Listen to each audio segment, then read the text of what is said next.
آج کے ہمارے درس کا آغاز تیسرے پارے سے ہوگا۔ تیسرے پارے کی ابتدا میں اللہ جل شانہ نے انبیاء علیہ الصلوۃ والتسلیمات کی چند امتیازی خصوصیات کا تذکرہ فرمایا۔ ہر نبی کو اللہ جل شانہ نے چند امتیازی خصوصیات بھی عطا فرمائیں۔ بعض نبیوں کو بعض کو سیادت اور قیادت عطا کی گئی۔ بعض نبی ایسے بھی تھے جنہیں اللہ نے نبوت کے ساتھ ساتھ حکومت بھی عطا فرمائی، جیسے حضرت داؤد علیہ السلام، حضرت سلیمان علیہ السلام۔ بعض نبی ایسے تھے جیسے حضرت موسیٰ علیہ السلام، اللہ نے انہیں ہم کلامی کا شرف بخشا۔ نبی کریم صلی اللہ تعالی علیہ وسلم کو بھی اللہ جل شانہ نے معجزات عطا فرمائے۔ آپ علیہ الصلوۃ والسلام کو بھی چند امتیازی خصوصیات عطا فرمائیں، انہی کا تذکرہ ہے۔ ساتھ ہی ارشاد فرمایا، اے ایمان والو، جو رزق ہم نے تمہیں دیا اس رزق میں سے ہمارے راستے میں خرچ کرو، اس سے پہلے کہ وہ دن آ جائے جس دن کوئی خرید و فروخت، کوئی دوستی، کوئی سفارش کام نہیں آئے۔ آیت الکرسی کی ابتدا ہے۔ آیت الکرسی یہ قرآن کریم کی آیات میں سے، یہ آیات بڑی فضیلت رکھتی ہیں۔ مفسرین کرام نے آیت الکرسی کے بڑے فضائل اپنی کتابوں میں نقل کیے ہیں، تفسیروں میں۔ ایک روایت میں نبی کریم صلی اللہ تعالی علیہ وسلم نے فرمایا کہ جو آدمی فرض نماز کے بعد اخلاص کے ساتھ آیت الکرسی پڑھتا ہے، اس کے اور جنت کے درمیان صرف موت رکاوٹ ہے۔ جو ہی موت آئے گی سیدھا جنت میں جائے گا۔ اور ایک روایت میں آپ علیہ الصلوۃ والسلام نے ارشاد فرمایا، من قرأ فی دبر کل صلاۃ مکتوبۃ آیت الکرسی حفظ الی الصلاۃ الاخری، کہ جس نے نماز کے بعد، فرض نماز کے بعد آیت الکرسی ایک مرتبہ پڑھی، اس نماز سے لے کر اگلی نماز تک وہ آدمی اللہ جل شانہ کی حفاظت میں رہے۔ لیکن یہاں ایک بات سمجھنے کی ہے کہ بعض اعمال ایسے ہیں جو فرضوں کے فوراً بعد کرنے کے ہوتے ہیں، اور بعض دعائیں اور اعمال ایسے ہیں جو مکمل نماز سے فراغت کے بعد کیے جاتے ہیں۔ تو اس میں اس بات کا خوب اہتمام ہونا چاہیے کہ کچھ ذکر مسنون ایسے ہیں جو فرض کے بعد ہیں، جیسے یہ آیت الکرسی، اور کچھ اعمال ایسے ہیں جو مطلق نماز مکمل ہونے کے بعد ہیں، جس میں بعد کی سنتیں اور بعد کے نفل بھی شامل ہیں۔ بہت سے احباب کو دیکھا جاتا ہے کہ وہ فرضوں کے بعد بیٹھ کر لمبے لمبے اذکار کرتے رہتے ہیں۔ جن نمازوں کے بعد سنتیں اور نوافل ہیں، جیسے ظہر کی نماز ہے، مغرب کی نماز ہے، عشاء کی نماز ہے، تو ان میں بہتر طریقہ یہ ہوتا ہے پہلے بعد کی سنتیں اور نفل پڑھے جائیں، پھر اپنے وہ اذکار کیے جائیں۔ بعض صورتوں میں ایسا ہوتا ہے، بعض اعمال ایسے ہیں جیسے یہ آیت الکرسی ہے، اس میں صراحت کے ساتھ فرما دیا فی دبر کل صلاۃ مکتوبۃ، فرض کے بعد۔ تو جن روایات کے اندر فرض کا تذکرہ آ جائے ان میں جس عمل کا تذکرہ ہو وہ تو فرضوں کے فوراً بعد کرنا ہوتا ہے، اور جو باقی اعمال ہیں وہ سنتوں اور نوافل سے فارغ ہونے کے بعد کیے جائیں۔ اس لیے فقہا نے لکھا ہے بلا عذر سنتوں اور نوافل میں تاخیر کرنا، یہ ذکر میں لگا رہا اور بعد کی سنتیں تاخیر سے پڑھی، یہ مکروہ ہے، اس سے نماز مکروہ ہو جاتی ہے۔ اس لیے اس بات کا خوب اہتمام ہونا چاہیے۔ اسی طرح آیت الکرسی کی ایک اور فضیلت ہے۔ امی عائشہ رضی اللہ تعالیٰ عنہ فرماتی ہیں کہ ایک شخص آئے نبی کریم صلی اللہ تعالیٰ علیہ وسلم کی خدمت میں، عرض کیا یا رسول اللہ میرے گھر میں برکت نہیں ہے، گھر کی چیزوں میں برکت نہیں ہے۔ انما فی بیتہ ممحوق البرکہ، میرا گھر برکت سے خالی۔ آپ علیہ السلام نے فرمایا من این انت آیت الکرسی، کہ تو آیت الکرسی کیوں نہیں پڑھتا؟ پھر ساتھ ہی فرمایا کہ ما تلیت علی طعام ولا ادام الا ان اللہ البرکہ ذالک الطعام والادام، کہ آیت الکرسی جس کھانے پر اور جس سالن پر پڑھی جائے اللہ جل شانہ اس کی برکت سے اس کھانے اور سالن میں بھی برکت عطا فرما دیتے ہیں۔ اس لیے حضرت عبداللہ ابن مسعود رضی اللہ تعالیٰ عنہ فرماتے ہیں، ایک اور فضیلت ہے کہ ایک شخص آیا، عرض کیا یا رسول اللہ علمنی شیئا ینفعنی اللہ بہ، مجھے کوئی ایسی چیز بتا دیں، ایسا عمل بتا دیں کہ اس عمل کے ذریعے اللہ مجھے نفع عطا فرمائے۔ آپ علیہ السلام نے فرمایا کہ تو آیت الکرسی پڑھا کر رات کو سوتے وقت، آیت الکرسی پڑھا کر، جو رات کو سوتے وقت بستر پر ایک مرتبہ آیت الکرسی پڑھتا ہے، فرمایا انہ یحفظک وذریتک ویحفظ دارک حتی الدویرات حول دارک، کہ جب تو ایک مرتبہ سوتے وقت آیت الکرسی پڑھے گا اللہ تیری بھی حفاظت فرمائیں گے، تیری اولاد کی بھی حفاظت فرمائیں گے، تیرے گھر کی بھی حفاظت فرمائیں گے، حتیٰ کہ تیرے پڑوسی کی بھی اللہ حفاظت فرمائیں گے۔ تو آیت الکرسی اپنی بھی حفاظت، اولاد کی حفاظت، گھر کی حفاظت، حتیٰ کہ جو پڑوس میں رہتا ہے اس کی بھی اللہ حفاظت فرمائیں گے۔ حضرت عبد الرحمن بن عوف رضی اللہ تعالیٰ عنہ عشرہ مبشرہ صحابہ میں شامل ہیں، یعنی وہ 10 صحابہ جنہیں اللہ جل شانہ نے دنیا میں ہی جنت کی بشارت دے دی۔ ان کا یہ معمول تھا کہ جب بھی وہ گھر میں داخل ہوتے تو گھر کے چاروں کونوں میں ایک ایک مرتبہ آیت الکرسی پڑھتے اور فرماتے اس عمل سے میرا پورا گھر وہ شیطان کے اثرات سے محفوظ ہو گیا۔ اس لیے کوشش کرنی چاہیے ہر نماز کے بعد اس کا خوب اہتمام ہو۔ حضور پاک صلی اللہ تعالی علیہ وسلم نے اس کی بڑی تائید فرمائی ہے، اور بھی اس کے بے شمار بہت زیادہ فضائل ہیں، وقت میں اتنی وسعت نہیں کہ ان کو بیان کیا جائے۔ اس لیے کوشش یہ کرنی چاہیے ہر نماز کے بعد کم از کم ایک مرتبہ آیت الکرسی پڑھ لی جائے، اور یہ پڑھنا فرضوں کے بعد ہے۔ حضرت ابو امامہ رضی اللہ تعالیٰ عنہ ایک صحابی ہیں، فرماتے ہیں اسم اللہ الاعظم فی ثلاث، کہ اللہ کا اسم اعظم یعنی وہ اللہ کا نام کہ جس نام کو پڑھ کر اللہ سے جو دعا مانگی جائے اللہ قبول فرماتے ہیں، فرمایا وہ اللہ کا اسم اعظم فی ثلاث 3 صورتوں میں ہے، سورۃ البقرہ، آل عمران اور سورہ طٰہٰ کی آیت نمبر 111۔ اور سورہ بقرہ کی کون سی آیت ہے؟ فرمایا یہی آیت الکرسی، اللہ لا الہ الا هو الحی القیوم، ایک یہ، اور اسی طرح جہاں سے سورہ آل عمران شروع ہو رہی ہے اگلی سورت، الف لام میم اللہ لا الہ الا هو الحی القیوم، اور تیسری سورہ طٰہٰ کی آیت نمبر 111 وعنت الوجوہ للحی القیوم۔ یہ 3 آیات، ان میں اللہ کا اسم اعظم چھپا ہے۔ جو ان 3 آیات کو پڑھ کر اللہ سے دعا مانگے گا، فرمایا اللہ اس کی دعا کو ضرور قبول فرمائے گا۔ اس لیے ہر نماز کے بعد آیت الکرسی کا اہتمام ہو۔ ساتھ ہی اللہ جل شانہ نے اپنے راستے میں خرچ کرنے کے فضائل بیان فرمایا مثال ان لوگوں کی جو اپنے مالوں کو اللہ کے راستے میں خرچ کرتے ہیں، ان کی مثال ایسے ہے جیسے ایک دانہ، گندم کا ایک دانہ وہ زمین میں دبایا جائے، انبتت 7 سنابل، تو اس سے 7 بالیاں نکلتی ہیں، فی کل سنبلۃ 100 حبہ، اور ہر بالی میں 100 دانے ہوتے ہیں۔ مثال کے ذریعے سے سمجھا دیا کہ جو اللہ کے راستے میں 1 روپیہ خرچ کرے گا اللہ 700 کا اجر عطا فرمائے گا۔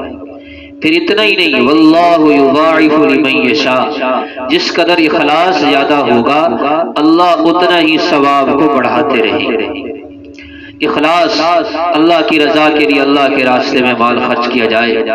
حدیث پاک کے اندر آتا ہے، حدیث قدسی ہے، اللہ جل شانہ فرماتے ہیں، یا ابن آدم افرغ من کنز عندی لا غرق ولا سرق اوفیکم احوج مما تکون الیہ۔ اے ابن آدم، تیرے پاس جو مال ہے تو وہ مال میرے پاس محفوظ کرا لے۔ لا غرق، یہ مال یہاں ڈوبنے والا نہیں ہے، ولا سرق، یہاں چوری کا خطرہ بھی نہیں ہے۔ اوفیکم، میں یہ تیرا مال تجھے اس دن دوں گا جس دن تجھے اس مال کی سب سے زیادہ ضرورت ہوگی۔ آخرت میں جب ایک ایک نیکی پر جنت جہنم کے فیصلے ہوں گے، تب یہ مال جو اللہ کے راستے میں دیا ہوگا اس پر ملنے والا اللہ اجر عطا فرمائیں گے۔ اور مال دینا، اللہ کے راستے میں صدقہ دینا، فرمایا یہ مصیبتوں کو ٹال دیتا ہے۔ الصدقۃ ترد البلاء نزل او لم ينزل، صدقہ جو ہے یہ مصیبتوں کو ختم کر دیتا ہے، چاہے وہ مصیبت آ چکی ہو یا ابھی آنے والی ہو۔ امام احمد ابن حنبل رحمۃ اللہ علیہ نے اپنی کتاب الزہد میں ایک واقعہ نقل کیا ہے۔ حضرت صالح علیہ السلام کے زمانے میں ایک شخص تھا، وہ لوگوں کو بہت ستاتا تھا، لوگ اس سے بڑے تنگ تھے، تو سارے لوگ جمع ہو کر وقت کے نبی حضرت صالح علیہ السلام کے پاس گئے اور ان سے جا کر کے عرض کی کہ آپ اللہ جل شانہ سے دعا کریں، آپ اللہ کے نبی ہیں، اس آدمی سے ہماری جان چھوٹ جائے، ہم بڑے تنگ ہیں۔ حضرت صالح علیہ السلام نے دعا کی اور فرمایا کہ جاؤ، اس کی طرف سے تمہیں کفایت دی گئی، یعنی اس کا بندوبست ہو گیا۔ وہ آدمی لکڑیاں چننے کے لیے صبح سویرے گھر سے نکلا تو اپنے ساتھ زاد رہ کے طور پر اس نے 2 روٹیاں رکھی۔ راستے میں بھوک لگی تو وہ ایک روٹی اس نے خود کھا لی اور دوسری روٹی اس نے صدقہ کر دی، کوئی غریب ہوگا اس کو دے دی۔ اب لوگ سارے منتظر تھے کہ آج لکڑیاں چننے گیا ہے، واپس زندہ نہیں آئے گا۔ شام ہوئی، دیکھا تو وہ لکڑیوں کا گٹھڑ وہ سر پر اٹھائے اپنے گھر کی طرف آ رہا ہے۔ لوگ بڑے حیران ہوئے کہ یہ کیا ہو گیا، یہ تو زندہ واپس آ گیا۔ حضرت صالح علیہ السلام سے عرض کی کہ یہ تو زندہ آ گیا ہے۔ انہوں نے اس شخص کو بلایا اور فرمایا کہ یہ سر پر جو لکڑیوں کی گٹھڑی اٹھا رکھی ہے اس کو کھولو۔ اس نے کھولا تو ان لکڑیوں میں ایک درخت کے تنے کے برابر موٹا سانپ تھا، جس نے اپنا منہ ایک لکڑی پر زور سے دبا رکھا تھا۔ در حقیقت وہ سانپ اس دعا کی وجہ سے اس کی موت کا سامان تھا، لیکن اس سانپ نے اسے ڈسا نہیں۔ حضرت صالح علیہ السلام نے پوچھا کہ تو نے صبح کیا عمل کیا؟ کہنے لگا اور تو کوئی عمل نہیں کیا، 2 روٹیاں تھیں، ایک کھالی اور ایک اللہ کے راستے میں صدقہ کر دی۔ فرمایا تیرے صدقے نے آج تجھے بچا لیا۔ تو اس لیے اللہ کے راستے میں کیا ہوا صدقہ اور مال دیا ہوا مال وہ رائے گا نہیں جاتا، بلکہ اللہ جل شانہ بڑھا چڑھا کر اسے کل قیامت کے دن اجر عطا فرمائیں گے۔ ایک حدیث پاک کے اندر آتا ہے، آپ علیہ السلام نے فرمایا جب تم اللہ کے راستے میں صدقہ دیتے ہو اللہ اسے اپنے ہاتھ میں لے لیتے ہیں۔ اللہ کا ہاتھ اللہ ہی بہتر جانے، فرمایا اللہ اسے اپنے ہاتھ میں لے لیتے ہیں، دائیں ہاتھ میں، اور پھر اسے بڑھاتے رہتے ہیں یہاں تک کہ وہ پہاڑوں کے برابر ہو جاتا ہے۔ مثال کے ذریعے سمجھایا، فرمایا جیسے تم گھوڑے کا ایک چھوٹا بچہ لیتے ہو اور اس کو پالتے ہو ایک وقت آتا ہے کہ وہ بڑا گھوڑا بن کر تیار ہو جاتا ہے۔ جیسے تم اپنے گھوڑے کے بچے کو پالتے ہو ایسے اللہ تمہارے صدقے کو پالتے۔ تو اس لیے کوشش کرنی چاہیے کہ رمضان المبارک میں زیادہ سے زیادہ مال اللہ کے راستے میں خرچ کیا جائے اور صدقہ فطر پیش کی جلدی ادا کرنے کی کوشش ہو۔ ہمارے ہاں نظریہ یہ ہے کہ جب عید کے قریب جا کر صدقہ فطر دیتے ہیں، عید آنے سے پہلے رمضان کے شروع میں ہی دے دیے جائے۔ آپ علیہ الصلوۃ والسلام کی مبارک زندگی سے یہ بات ملتی ہے کہ آپ صلی اللہ علیہ وسلم ویسے تو بہت سخی تھے، لیکن صحابی فرماتے ہیں، بخاری شریف کی روایت ہے، جب رمضان المبارک کا مہینہ آتا کان اجود من الریح المرسلہ، آپ کی سخاوت چلنے والی ہوا سے بھی بڑھ جاتی ہے۔ جب ہوا چلتی ہے تو ہر ایک کو لگتی ہے، تو صحابی مثال کے ذریعے سمجھا رہے ہیں کہ آپ کی سخاوت چلنے والی ہوا سے بھی زیادہ ہوتی تھی۔ آپ کثرت سے اللہ کے راستے میں مال خرچ کرتے تھے، لیکن مال کمانے میں اس بات کا خیال رکھنا چاہیے کہ مال حلال کمایا جائے، سود اور حرام سے اپنے آپ کو بچایا جائے۔ فرمایا کہ سود کا 1 روپیہ وہ 36 بار زنا سے بھی زیادہ سخت ہے۔ یہ معاشرے کی ریڑھ کی ہڈی کا وہ کیڑا ہے جو معاشرے کا ایک ناسور ہے۔ ظاہراً سود میں مال بڑھتا ہوا نظر آتا ہے۔ اس کی مثال ایسے جیسے ایک آدمی کو جسم کے اوپر کوئی ورم ہو جائے، کوئی زخم ہو جائے تو جسم پھول جاتا ہے، تو پھولا ہوا جسم وہ موٹا نہیں ہوتا، وہ بیماری ہوتی ہے۔ دیکھنے والا سمجھے کہ ماشاءاللہ بہت موٹا تازہ آدمی نہیں، جہاں سے جسم پھولا ہے وہ موٹاپا نہیں بلکہ وہ در حقیقت بیماری ہے۔ اسی طرح مال سود میں انسان کو بڑھتا ہوا نظر آتا ہے۔ میں نے 1,00,000 دیا تھا 1.5 مل رہا ہے، حالانکہ یہ جو اوپر والا 50 ہے یہ اس حلال 1,00,000 کو بھی کھا جائے۔ حضور پاک صلی اللہ تعالی علیہ وسلم نے فرمایا، میں نے معراج کے موقع پر خون کی ایک نہر دیکھی، اس نہر میں ایک آدمی وہ ڈبکیاں لے رہا ہے اور وہ کوشش کرتا ہے کہ وہ اس خون کی نہر سے کنارے پر آ جائے۔ جو ہی وہ کنارے پر آتا ہے فرشتہ اس کے منہ پر پتھر مارتا ہے، وہ دوبارہ جا کر اس نہر میں جا گرتا ہے۔ میں نے پوچھا کہ اس آدمی کو یہ عذاب کیوں ہو رہا ہے، تو بتایا گیا کہ یہ آدمی وہ ہے جو سود کا مال کھاتا تھا، حرام مال۔ تو جتنی بھی آج کل کی جدید شکلیں ہیں اس میں علماء سے، مفتیان کرام سے پوچھ کر پھر خرچ کیا جائے، پھر اس ملازمت کو یا اس کاروبار کو کیا جائے۔ بینک کی ملازمت ساری سود پر مبنی ہے، بینک کے ملازم کا کھانا پینا سب حرام ہے، اس لیے کہ آپ علیہ السلام نے فرمایا سود اس کا دینے والا جو اٹھا کر سود کا پیسہ دے رہا ہے، جو وہاں بیٹھا کلرک لکھ رہا ہے، جو اس کی حفاظت کر رہا ہے، جو اس کو لا رہا ہے، جو اس کو لے جا رہا ہے، سارے برابر کے شریک ہیں، سارے برابر کے شریک ہیں، قطعی حرام ہے۔ بیمہ پالیسی کی جتنی بھی شکلیں ہیں ساری حرام ہیں، اسٹیٹ لائف انشورنس کی جتنی بھی شکلیں ہیں وہ ساری حرام ہیں، انعامی بانڈز لوگ خریدتے ہیں ساری شکلیں حرام ہیں، لکی کمیٹیاں ہوتی ہیں یہ سب حرام ہیں۔ کسی کو قرض دیا کہ جی 1,00,000 روپے آج لے لو، مہینے کے بعد 2 مہینے کے بعد 1.5 لاکھ 1,10,000 1,20,000 آپ سے لوں گا، حرام ہے۔ اسی طرح قسطوں پر جو کاروبار کیا جاتا ہے وہ فی نفسی ہی تو جائز ہے، لیکن اگر ایک آدمی وہ قسط ادا نہ کر سکا تو جو اضافی رقم لی جاتی ہے وہ اضافی رقم حرام ہے۔ تو اس لیے جو بھی معاملہ ہو علماء سے پوچھ کر اس کام کو، اس کاروبار کو کرنا چاہیے، اسی میں ہی عافیت ہے۔ حلال مال تھوڑا ہو اس میں اللہ نے برکت دی ہے، اور حرام جتنا زیادہ ہو اللہ کا فیصلہ ہے، یمحق اللہ الربا ویربی الصدقات، فرمایا کہ اللہ جل شانہ سود کو مٹا دیں گے۔ مال میں برکت کس نے دینی ہے؟ اللہ نے، اور اللہ تعالیٰ قرآن کریم میں اعلان فرما رہے ہیں کہ میں سود کو مٹا دوں گا اور میں صدقے کو بڑھا دوں گا۔ سورہ بقرہ کی جو آخری آیت ہے ان کی بڑی فضیلت ہے۔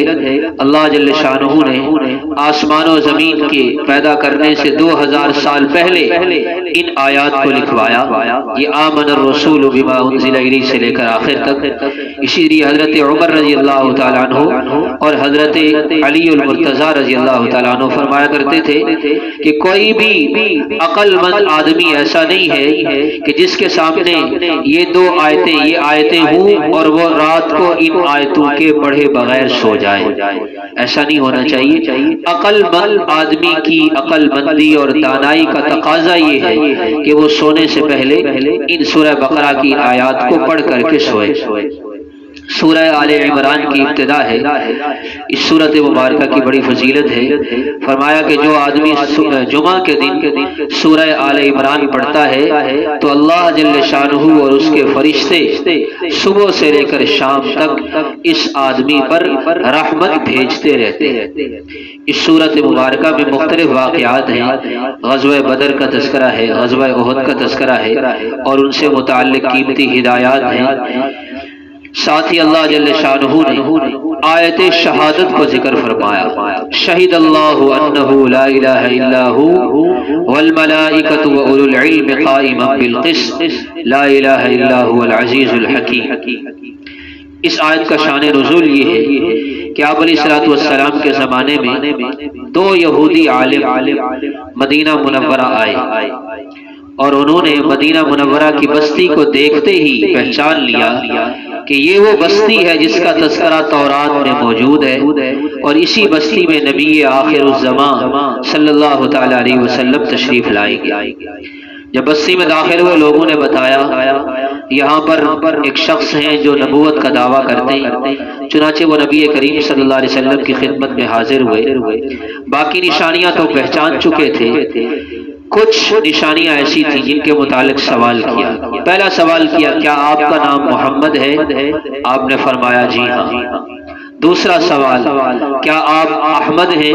آپ نے فرمایا ہاں میں احمد بھی ہوں. تیسرا سوال یہ کیا کہ اللہ جل شانہ کی کتاب میں سب سے بڑی شہادت کون سی ہے؟ اس پر اللہ جل جلالہ نے یہ آیت نازل فرمائی. شہید اللہ انہ لا الہ الا هو والملائکۃ واولو العلم قائما بالقسط لا الہ الا هو العزیز الحکیم. اس کی بہت بڑی فضیلت حدیث میں آتی ہے. فرمایا من قرأ عند منامہ کہ جس آدمی نے رات کو سوتے وقت ایک مرتبہ یہ آیت پڑھی خلق اللہ 70,000 ملک یستغفرون له الى یوم القیامہ. اللہ جل شانہ 70,000 فرشتے ایسے پیدا فرماتے ہیں جو قیامت تک 24 گھنٹے نہیں، ایک ہفتہ، ایک مہینہ، ایک سال نہیں، قیامت تک اس پڑھنے والے کے لیے دعائے مغفرت کرتے رہتے ہیں. صحیح احادیث میں یہ فضیلت موجود ہے. تو روزانہ ایک مرتبہ سوتے وقت یہ آیت مبارکہ پڑھیں گے. 70,000 فرشتے قیامت تک کے لیے دعائے مغفرت کرتے رہیں گے. اس لیے اس کے پڑھنے کا بھی معمول ہونا چاہیے. ساتھ ہی اللہ جل جلالہ نے اپنی قدرت کو بیان فرمایا کہ عزت اور ذلت دینا یہ اللہ جل شانہ کے قبضہ قدرت میں ہے. حضور پاک صلی اللہ تعالی علیہ وسلم غزوہ خندق میں خندق کھودی گئی 40 ہاتھ لمبی. ایک ہاتھ جو شریعت میں ہوتا ہے، ہمارے ہاں تو ایک ہاتھ کا اطلاق یہاں گھٹنوں تک ہوتا ہے، لیکن شرعی نقطہ نظر سے ایک ہاتھ کا اطلاق یہاں سے لے کر کندھے تک ہوتا ہے.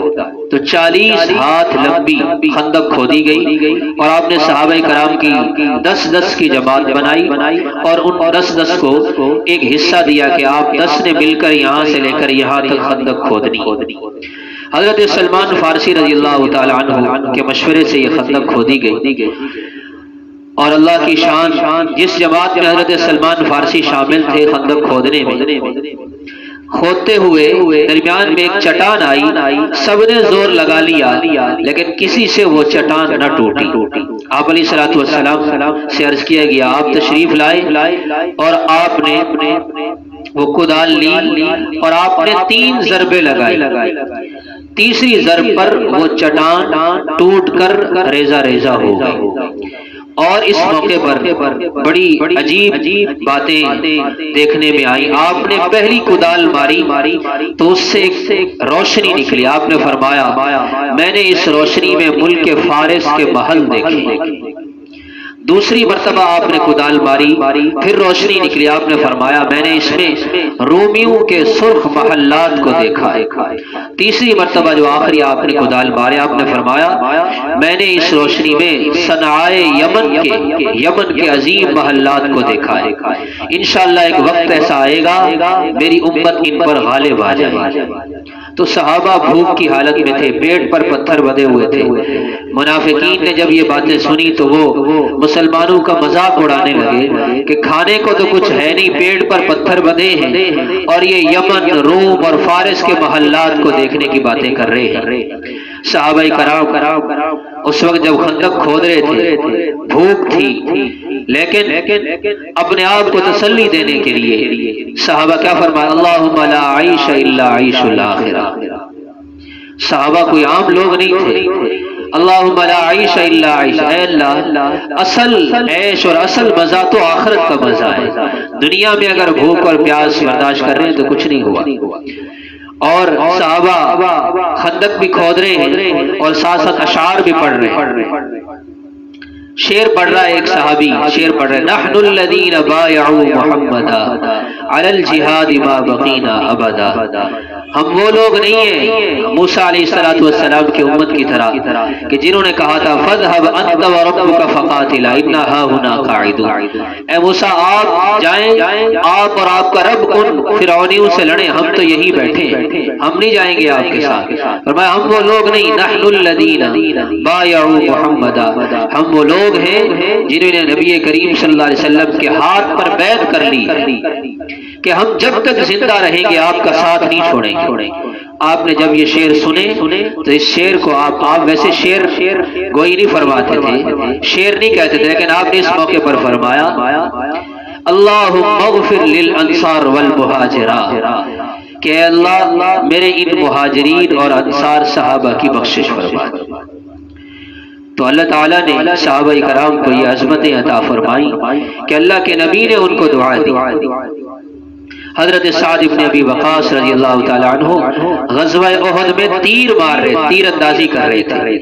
آپ علیہ السلام نے انہیں ایک عجیب جملہ فرمایا، جب بھی وہ تیر پھینکتے تھے تو آپ علیہ السلام فرماتے تھے ارمی فداک ابی و امی، اے ساتھ تیر پھینکو میرے ماں باپ تجھ پر قربان۔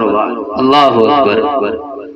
ہم تو یہ کہتے ہیں ہمارے ماں باپ نبی کریم صلی اللہ علیہ وسلم پر قربان، اور اللہ کے نبی کیا فرما رہے ہیں حضرت سعد بن ابی وقاص سے، اے سعد تیر پھینکو میرے ماں باپ تجھ پر قربان۔ اور بعض سیرت نگاروں نے تو یہاں تک لکھا 1000 تیر چلایا حضرت سعد بن ابی وقاص نے غزوہ احد میں۔ کتنے؟ 1000۔ اور آپ نے 1000 مرتبہ یہی جملہ ارشاد فرمایا ارمی فداک ابی و امی۔ تشریح صحابہ کرام بڑے مقدس لوگ تھے جنہیں اللہ جل جلالہ نے اپنے نبی صلی اللہ علیہ وسلم کی صحبت کے لیے چنا۔ ساتھ ہی حضرت مریم علیہ السلام کی ولادت کا تذکرہ ہے۔ حضرت مریم کے والد کا نام عمران تھا جو بیت المقدس کے امام تھے۔ ان کی بیوی جس کا نام حنہ بنت فاقوزہ تھا، ان کے ہاں ایک بچہ پیدا ہوا، بیٹا جس کا نام ہارون رکھا گیا۔ وہ بچہ بچپن میں ہی فوت ہو گیا۔ بیٹے سے بڑی محبت تھی تو حنہ نے حضرت مریم علیہ السلام کی والدہ، اس وقت تک حضرت مریم علیہ السلام پیدا نہیں ہوئی تھی، تو انہوں نے یہ نظر مان لی کہ اگر اللہ نے مجھے دوسرا بیٹا دیا تو میں اسے اللہ کے گھر کی خدمت کے لیے وقف کر دوں گی۔ چنانچہ اللہ کی شان بیٹی پیدا ہو گئی، اور اللہ نے قرآن میں فرمایا وَلَيْسَ الذَّكَرُ كَالْأُنثَىٰ، یہ بیٹی جو ہم نے آپ کو دی ہے، یہ اگر بیٹا ہوتی تو بیٹے میں وہ برکتیں نہیں ہونی تھی جو اس بیٹی میں ہم نے رکھی۔ بیٹی پیدا ہو گئی، اب بیٹی کو کیسے اللہ کے راستے میں اللہ کے گھر کے لیے وقف کریں؟ اس وقت بیت المقدس کی صفائی کے لیے 29 آدمیوں کی کمیٹی مقرر تھی، جو 29 آدمی اس کی صفائی کیا کرتے تھے۔ اب مسئلہ پیدا ہوا کہ حضرت مریم علیہ السلام کی کفالت کون کرے؟ چنانچہ ہر آدمی کفالت کا طلبگار تھا کہ جی میں ان کی کفالت کروں گا، یعنی میں دیکھ بھال کروں گا، جب بڑی ہو جائیں گی تو میرے ساتھ ہی یہ صفائی کے کام میں مشغول رہیں گی۔ چنانچہ قرآن اندازی کی گئی، اور قرآن اندازی کا طریقہ بھی بڑا عجیب تھا۔ اللہ کی طرف سے یہ دل میں بات ڈالی گئی کہ ہر آدمی ایک قلم لے، جو لکھنے والا قلم ہوتا ہے، اور اس کے اوپر ہر آدمی ایک خاص نشانی لگائے، اور پھر اس نشانی کو اردن کی نہر میں ڈالا جائے، تو جس کا قلم وہ پانی کے اوپر ایسے نکل کے کھڑا ہو جائے گا وہ، اور پھر وہ پانی کی مخالف سمت چلنے لگے گا۔ مثلا اس طرح پانی بہ رہا ہے تو وہ اس کی مخالف سمت چلنے لگے تو وہ آدمی مریم علیہ السلام کی کفالت کرے گا۔ قلم ڈالے گئے، حضرت مریم علیہ السلام کے خالو حضرت زکریا علیہ السلام، ان کا قلم پانی کے اوپر نکل آیا، چنانچہ انہی کی ہی کفالت میں دے دیا گیا۔ ایک ساتھ بالا خانہ تھا، جیسے ہمارے ہاں کمرے ہوتے ہیں چھوٹے چھوٹے بنے ہوئے، حضرت مریم علیہ السلام وہاں اللہ کی عبادت میں مشغول ہو گئی۔ ایک حضرت زکریا علیہ السلام جہاں پر بھی جب بھی وہاں داخل ہوتے اس کمرے میں، وجد عندها رزقا، بے موسمی پھل وہاں پر ہوتے، تو پوچھنے لگے ایک مرتبہ، اے مریم، قال یا مریم انا لکی ھذا، یہ بے موسم پھل کہاں سے آتے ہیں؟ حضرت مریم علیہ السلام نے جواب دیا، قالت هو من عند اللہ، یہ میرے اللہ کی طرف سے آتے ہیں۔ تو عمر ان کی کافی ہو چکی تھی، اولاد نہیں تھی حضرت زکریا علیہ السلام، تو جس کی اولاد نہ ہو تو دل میں ایک کسک تڑپ تو رہتی ہے، تو ان کے دل میں بات آئی کہ اے پروردگار، ہنالک دعا زکریا ربہ، حضرت زکریا علیہ السلام نے یہ بات سن کر ہاتھ اٹھا لی کہ اے پروردگار، تو مریم کو بے موسم پھل دے سکتا ہے تو مجھے بے عمر اولاد بھی تو دے سکتا ہے، میری عمر تو نہیں، اب اولاد کی بڑھاپا آ گیا، تو بے موسم پھل دے سکتا ہے تو اس عمر میں تو مجھے اولاد بھی دے سکتا ہے۔ اللہ نے دعا کو شرف قبولیت عطا فرمایا۔ اس سے کیا پتہ چلتا ہے کہ دل کی لگن اور تڑپ سے جو دعا ہوتی ہے اللہ اسے قبولیت عطا فرماتے ہیں۔ اللہ تعالیٰ نے فرمایا کہ سنو پھر، یبشرک بیحییٰ، ہم تجھے بیٹا دیں گے جس کا نام اللہ نے خود ہی رکھ دیا، نام بھی اس کا یحییٰ ہوگا، سیدا وحصورا ونبیا من الصالحین، جو سردار بھی ہوگا اور عورتوں سے دور ہوگا، اس کی شادی نہیں ہوگی، اور نبی بھی ہوں گے۔ تمام نبی جتنے بھی آئے ہیں ہر ایک نے نکاح فرمایا سوائے حضرت یحییٰ علیہ السلام۔ حضرت یحییٰ علیہ السلام نے نکاح نہیں فرمایا۔ پوچھا کہ اے پروردگار، انا یکون لی غلام وقد بلغنی الکبر وامراتی عاقر، میں بوڑھا ہو گیا ہوں، میری بیوی بانجھ ہے، اولاد کیسے ہوگی؟ اللہ نے فرمایا قال کذالک اللہ یفعل ما یشاء، اللہ جل جلالہ اس کام کو کر کے رہے، اللہ جو چاہتے ہیں وہ ہو جاتا ہے۔ تو دل میں بات ہے، رب اجعل لی آیا، اے پروردگار کوئی نشانی بھی تو ہو جائے، دل کی تسلی کے لیے، یقین تو تھا، کوئی نشانی ہو جائے جس سے پتہ چل جائے کہ میرے ہاں اولاد ہونے والی ہے۔ اللہ تعالیٰ نے فرمایا قال آیتک اللہ تکلم الناس ثلاثۃ ایام الا رمزا، کہ 3 دن جب آپ کی بیوی حمل سے ہوگی تو اس کی نشانی یہ ہوگی کہ آپ کی زبان بندی ہو جائے گی، آپ چاہنے کے باوجود بھی بول نہیں سکیں گے، الا رمزا، کچھ کہنا بھی ہوگا تو اشارے سے کہہ سکیں۔ بس ایسا ہوا، جب بیوی حاملہ ہوئی حضرت زکریا علیہ السلام زبان بندی ہو گئی، 3 دن تک زبان سے کوئی لفظ نہیں نکلا، کوئی کام کہنا ہوتا تھا تو اشارے سے کہتے تھے، تو اللہ جل جلالہ نے بیٹا عطا فرمایا۔ تو اس لیے میرے محترم بھائیو، یہ رمضان المبارک کا مہینہ یہ اللہ سے مانگنے کا مہینہ ہے، دل کی تڑپ کے ساتھ دعا مانگی جائے تو اللہ جل جلالہ پھر قبول فرمائیں گے۔ فرمایا کہ جو اللہ تعالیٰ سے مانگو، حدیث میں آتا ہے جی بھر کے مانگو، جی بھر کے مانگو، تم اس ذات سے مانگ رہے ہو جس کے خزانوں میں کوئی کمی نہیں۔ تو اس لیے افطار کے وقت سارے گھر والے کھانے پینے کی چیزوں میں مشغول نہ ہوں کہ فلاں لاؤ، یہ لاؤ، شربت لاؤ، فلاں نہیں، بلکہ 10 سے 15 منٹ سارے گھر والے بیٹھ کر اللہ سے مانگے، دعا مانگے۔ افطار کے وقت کی دعا اللہ قبول فرماتے ہیں، فرشتوں کو حکم دیتے ہیں کہ افطار کے وقت یہ جو روزہ دار دعا کر رہا ہے تم جاؤ اور ان کی دعاؤں پر آمین کہو۔ اس لیے یہ مانگنے کا مہینہ اللہ تعالیٰ ہم سب کو اپنی ذات سے مانگنے کی توفیق عطا فرمائے۔